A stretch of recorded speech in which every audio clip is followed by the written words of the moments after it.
Bonjour, donc nous allons lire le chapitre 9 et comme je vous ai indiqué par SMS, je propose de vous expliquer certains termes pour que la lecture des élèves soit plus rapide. Vous pouvez vous arrêter à chaque mot difficile pour écouter la définition par vidéo. Donc au début, il part d'une période d'activité militaire intense. C'est à la fin du chapitre 8 qu'il construit une forteresse pour se protéger. Donc la forteresse, c'est ce qui a rapport avec l'activité militaire. Un peu plus loin, il parle de pluies abondantes, donc de pluies nombreuses, importantes. Ensuite, il parle des corrals. Les corrals, ce sont les enclos pour ces chèvres. Ensuite, il souhaite sévir contre les rongeurs, c'est-à-dire lutter contre les rongeurs, les éradiquer, parce qu'évidemment, ce sont des nuisibles. Il utilise d'abord des champignons vénéneux, donc c'est dangereux, mortel. Donc, parce qu'il voit ces chèvres brouter des fragments. Brouter, donc c'est la chèvre qui mange, on dit elle broute, et des fragments, donc ce sont des morceaux.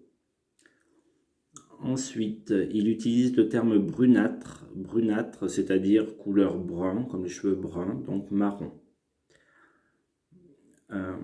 Ensuite, le rat qui meurt, donc il agonise, il nous parle d'agonie, donc c'est une mort lente et douloureuse. Donc avec des piaillements, les piaillements c'est comme un oiseau qui piaille, qui fait des petits cris. Alors, il utilise aussi le terme proliférer. Proliférer, c'est-à-dire se développer très vite.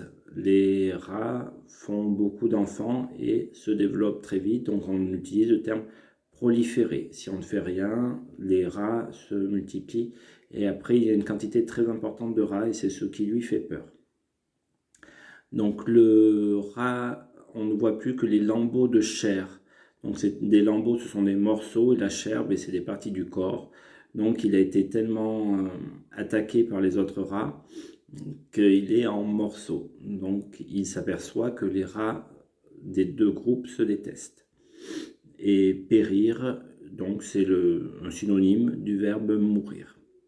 Voilà, donc vous pouvez vous arrêter à chaque mot difficile pour essayer de faire avancer la lecture un petit peu plus vite, notamment pour les élèves qui ont quelques difficultés.